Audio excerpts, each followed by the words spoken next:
Je viens de voir un film italien, sur Internet, puisqu'on ne va pas au cinéma, qui s'appelle Saül de Tarse. Il concerne la vie de Jésus et le chemin de Damas de saint Paul. Et ce qui m'a frappé, c'est que constamment on parlait d'Israël. C'est un anachronisme, un anachorisme frappant. Comment peut-on imaginer une seconde que les Juifs de Jérusalem aient pu invoquer le nom d'Israël, le Dieu d'Israël? C'est une aberration totale, c'est une invraisemblance absolue. Alors, je vais vous parler de l'épisode du veau d'or, dans le chapitre 32 du livre de l'Exode. Parce que ce chapitre mérite quelques commentaires éclairants. Alors, tout au début, vous savez que le peuple, en l'absence de Moïse, demande à Aaron de lui construire un veau d'or. Alors, il faut revenir au texte hébraïque. Koum Aseh lanu Elohim asher yilchu lefanenu. Alors, je reviens d'abord sur le verbe aseh, osé, qui veut dire faire. Et je rappelle que, selon notamment Osée, chapitre 8, mais à chaque fois que l'on parle, quand on emploie le verbe osé, ça devient suspect. Parce que osé, c'est ce que j'appelle la troisième création. Il ne faut pas oublier que dans le chapitre 2 de la Genèse, ou 3,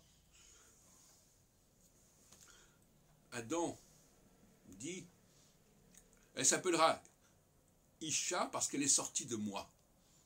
Il ne dit pas qu'elle est fabriquée par Dieu. Il dit qu'il l'a fabriquée lui-même, en fait. Et c'est toujours le verbe osser qu'il emploie ici.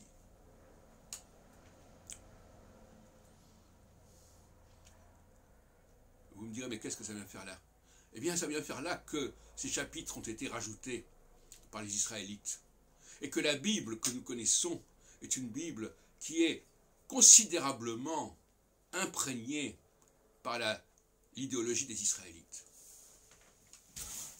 Et c'est un scandale que les Juifs, les Judéens, accordent de l'importance à cet ouvrage, même s'il a pu être basé sur des éléments judéens, mais qui ont été complètement pervertis.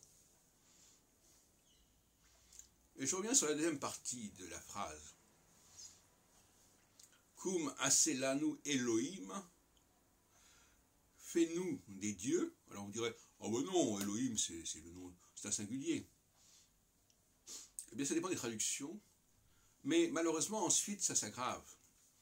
Asher yilchu lefanenu. Eh bien là, yilchu c'est un pluriel. C'est un pluriel futur, troisième personne. Une personne qui connaît l'hébreu le sait immédiatement. Alors dans le premier chapitre de la Genèse, on dit Bereshit bara Elohim. Donc on va dire, ah oui, mais Elohim est un verbe avec un verbe au singulier bara, et pas barou. Mais là, le doute n'est pas permis. Dans l'Exode 32, il est marqué Koum aseh lanu Elohim asher yilchu lefanenu, qui viendront devant nous. Donc on voit bien que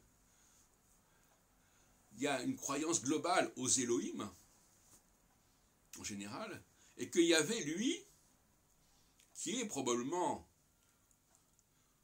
Alors est-ce que c'est un des Elohim, ou est-ce qu'il prend le contre-pied des Elohim? question qui reste posée. Mais ce qui est certain, c'est que pour les Israélites, leur Dieu, ce sont les Elohim. C'est un pluriel. Et c'est un pluriel qui peut se conjuguer avec un pluriel, un verbe au pluriel. Asher yilchu lefanenu. Alors il y a comme ça des passages, j'en ai parlé déjà hier, où quelque chose se trahit, se révèle.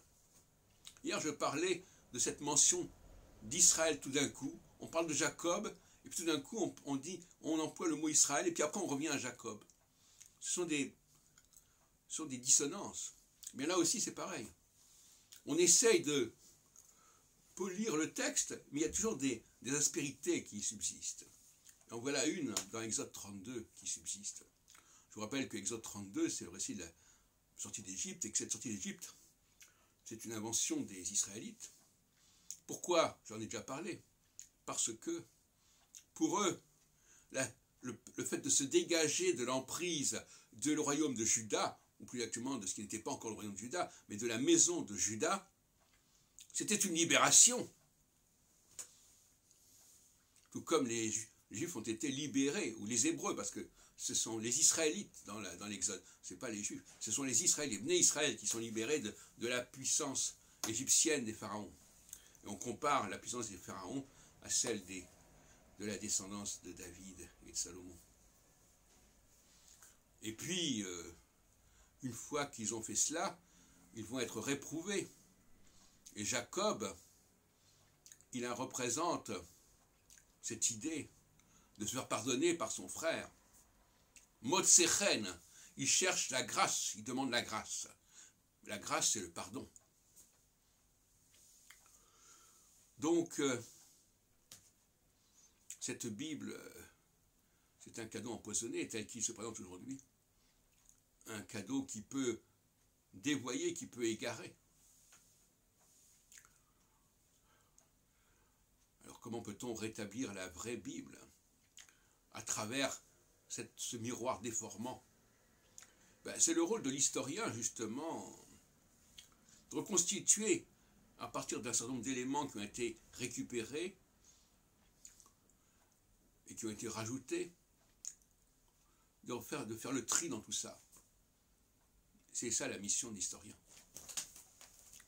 Et à ce propos, je dirais qu'un vrai historien, c'est quelqu'un qui est capable de distinguer le vrai du faux, le bon grain de l'ivraie. Et malheureusement, la plupart des historiens que je connaisse en sont parfaitement incapables.